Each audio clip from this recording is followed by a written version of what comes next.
Good morning, everybody. Hope you're not sick of me yet. So I went to pick up the female Aphonopelma seemanni and the two Asian forest scorpions.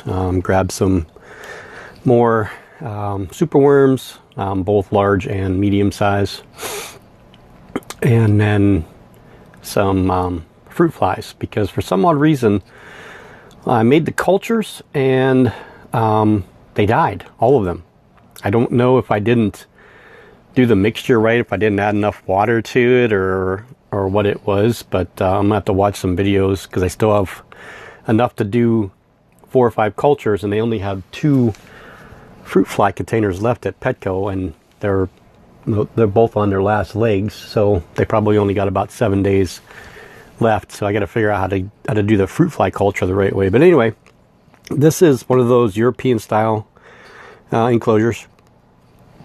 This level all the way up here is the organic potting soil, and then I did the top layer of cocoa fiber. I made a little indentation here, and I'm hoping that she just goes there for now. So when I open her up, she'll just kind of crawl over there. She's a good sized tarantula. There she is right there. But I think this is going to be a good setup for her, and I think I might do my other OBT in this now that I see that this may actually work out okay. The problem with the OBT is I'd love to be able to do it partially arboreal, so, you know, put the backside with something to climb on, and the front side or the backside deeper. It's just not enough space to do that, you know. So I'm not quite sure if I want to move Chaos or not. I'm going to see how the seemanni does in here first, and then go from there. I originally had 2 of my Poecilotherias in these. The Poecilotheria regalis grew up in here, and the Poecilotheria subfusca highland. So I took her out of here, put her into the snap tight 1 gallon, because you could see her a little bit better, and she seemed so small and lost in this thing. So I took her back out, and I haven't used these since. So I have 4 of them. You know, my plans are for the Darlingi to eventually end up in this seemanni here. And if this seemanni does okay in this, I may actually move the male in one also. That'll free up a spot up top. I can put these on the shelf down below, and there's room for 2 of them, and then some stuff in front of them, and a few things on top of them down there, so I can kind of condense a little bit. So we'll see what happens with her. Hopefully she just kind of goes down there and is set. Now, I didn't put any kind of decorations in, and I didn't put a water dish in, and there's a reason for that. She's just going to end up digging and burying everything that I put up there, and well, that's really the only reason. Because she is, I guarantee she's going to dig, and when she does, she's going to bring the dirt up to the top. She's going to line her burrow with silk to keep everything structured, and everything's going to get piled up. So I would imagine that one of these corners is going to end up with dirt all the way up to the lid from her moving dirt over the course of the next 4 or 5 days. So yeah, if she does okay in here, then I think this is when I'm going to do a lot more of my fossorials in, well, at least 3 more anyway. But I did really plan on putting the Darlingi in here once it got bigger. But I may go with something like a basketball cube, something that's more clear, because that's one of my favorite old world species, that Darlingi, so I want to be able to see it. Even though it buries itself, I still want to be able to try and check it out. So I'm going to try and get her in there. I'm going to go ahead and get the tripod set up. Hopefully it'll go somewhat seamlessly, so you guys will be able to see. Basically all I'm going to do is just open up this container, which it's already done. I probably could just do this right now. The container's pretty much open. Well, it keeps closing. Yeah, every time I grab one of the other corners, one corner closes up.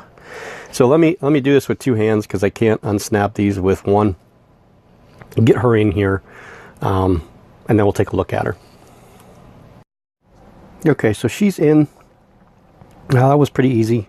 She just kind of crawled out of her little Tupperware that she was in and sat in this corner. I left the moss that she had in there with her. I'll just leave that in there for her. And you can see she's kicked quite a bit, nowhere near pre-molt, which is good. We're going to give her some time to settle in. Oh yeah, that kind of conducive to what I'm trying to do here. There, now you could be able to see her. Now the light's not shining behind the camera. So yeah, the Aphonopelma seemanni, the Costa Rican zebra leg. This is a female from what I was told, so eventually it sure looked like it in the container, but we'll find out for sure when she molts. Could be a while. You know, she's a decent size. She's probably about the size of the male. Yeah, they're probably pretty much comparable in size. So maybe we'll have a breeding project with those sometime. And we're going to move on to the Asian forest scorpions. I'm just going to show them to you, and then I'm going to get them set up because they're going in with the other two, and they're pretty much the same size as the other two. So I thought they were bigger. So that's actually better that they're about the same size. But I want to get some more hides in there for them, so that they have places to go to. So I got to round up some bark and stuff and put it in there for them, so that they all have some place to go. And they're all eventually going to get that's going to completely get redone, the 5-gallon aquarium, with not this winter, but in the spring, with different type of dirt, something that's a little bit more stable, mixed in with some extra moss and stuff like that. Sphagnum moss, and I'll break it all up and mix it in there real good. They said to put it in a blender. If you have a blender, you can put the moss in the blender and it'll blend it up pretty good. Help hold some moisture for them, because I put the moss on the top, and I wet it down. I really soaked the enclosure the other day, so when we brought it in here. So yeah, I will show you them here in their little container, their transport container, and then once I get them in, what I did to the enclosure. Okay, so maybe I was a tad bit wrong, because these are quite a bit bigger than the other ones. Not quite a bit, but they are bigger than the other ones. There's one. She didn't know if they were male or female, and they're not. This one's definitely not full size, but it's a decent sized scorpion. There's no doubt about that. And I'll try and I'm going to get some close-up pictures of these. Hopefully we'll be able to identify what species these are. So that's one. Put the lid back on this one. I'll take the pictures with the macro. Hopefully we'll be able to get a good shot. I'm going to put the camera down for a second to open this. You guys can hear me, but you're just seeing black. Okay. I should have just paused you. You didn't have to see black. This one's a decent sized scorpion here. That's a big scorpion. I would say that this one's pretty much close to, if not completely full grown. Good sized scorpion. You guys see okay with the lighting that way? I could see it perfectly fine in front of me. It's how the camera's picking the light up. Let me pause you for a second and try bringing the light down a little closer. A little bit better. Not a ton better, but a little bit better. Wow, he's a big one. Big scorpion. So hopefully we'll be able to get some videos with these guys. Don't come out. I don't want you to come out of there. Again, they're actually handleable. They'll crawl backwards onto your hand. You don't really have to necessarily worry about them stinging you as much as you do as them biting you, or pinching you, not biting you, pinching you with those pincers. So yeah, that's honestly, I mean, in person, this is the biggest scorpion I've ever seen. When I went to the Reptile Expo in Buffalo, I didn't really see many scorpions there, so I didn't, see any huge ones. But these and, the Pandinus genus are generally the biggest scorpions that you can get. Boy, I just don't like that light. All right. That light's better. It's not great, but it's better. That's that small little tiny camera light too. LED. Needs to be charged though. You can see it's a little dim. But yeah, anyway, figure that. Let me see if we can do a comparison here. I don't know if we can or can't without this thing wanting to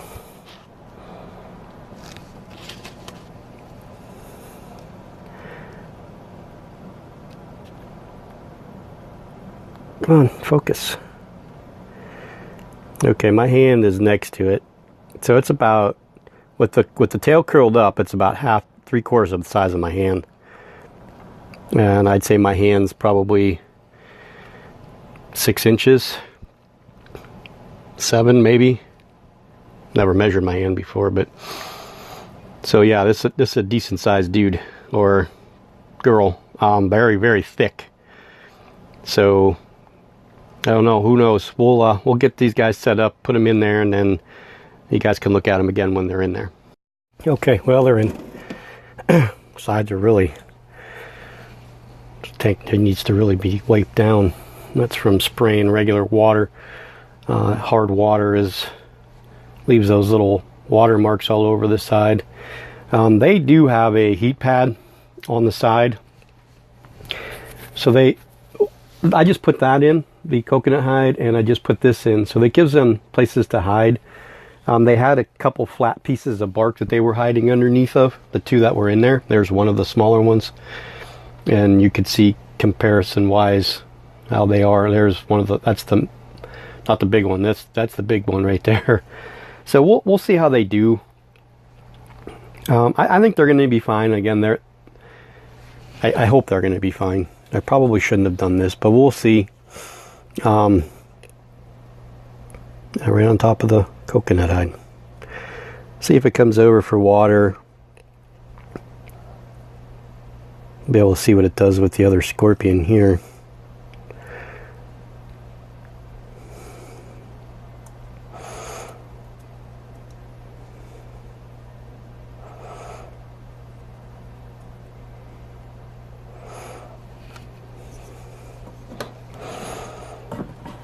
So I added some moisture again because of the heat. Okay, so you have this is the dilemma that we have here. So you have a heat pad on one side or heat mat on one side of this enclosure. Underneath them is the turtle enclosure and the gecko enclosure, which both have they're not heat lights. The turtle's got a basking light, and the geckos have just a LED light to emit some heat into their enclosure. Nothing major. This whole area over here needs to get refurbished. I don't wait till Alex gets back to school, and the kids are back. The kids went back to school yesterday or Tuesday. My wife back. So next week he goes back to school, back to college on Sunday. So once he gets all settled, I can move this stuff around, take it out there, because a lot of his stuff from college is sitting out in our living room right now.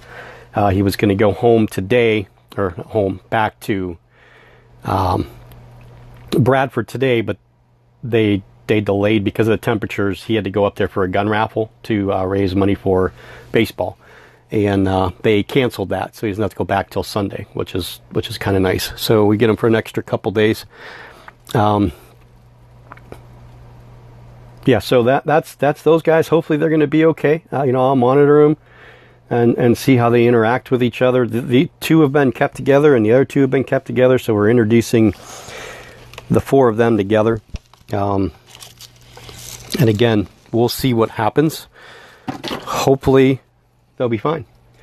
So if you want, real quick, I will show you. Yeah, let's do that. I'll show you what the Encyclopedia olivacea has done since last night. Hasn't been a ton, but she did exactly kind of what I thought she would. Okay, so apparently that light needs to be charged up too. It just went from real bright to real dim in a heartbeat. I've used it probably for about an hour and a half, 2 hours total time, so it probably does need to get a charge. We'll get that thing plugged in, but you could see exactly where she went, just as I expected her to. She went into that hollow cork, or the hollow log decoration, She's webbed up the area. That's where she's hiding. I didn't see her go in there. When I went to sleep, she was still drinking water out of the water dish, which has held water, which is good. So we'll leave that in there. No burrowing, just that webbing right there, which she did quite a bit of it last night. So we'll find out. I still think she's in pre-molt. I have a funny feeling she's in pre-molt, so we'll find out over the course of the next few weeks what happens with her. But I'm pretty excited to have her in this thing, and she's going to be a good show spider when she does show herself. But she'll be right here next to me, excuse me, so I'll be able to get some decent pictures of her.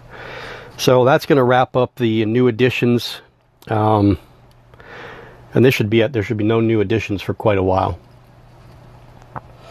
I keep saying that, but these the GBB and the seemanni and then the 2 scorpions were kind of just a fluke, only because she was here in Erie. If she would have been anywhere else, I would never have got them. So I was just trying to help her out, because her cats kept trying to get into everything. So she felt that getting rid of the inverts was the best way to go, instead of getting rid of the cats. So okay, this will be the only video today. I'm going to take a break today. My foot's really bugging me, and I'm going to get some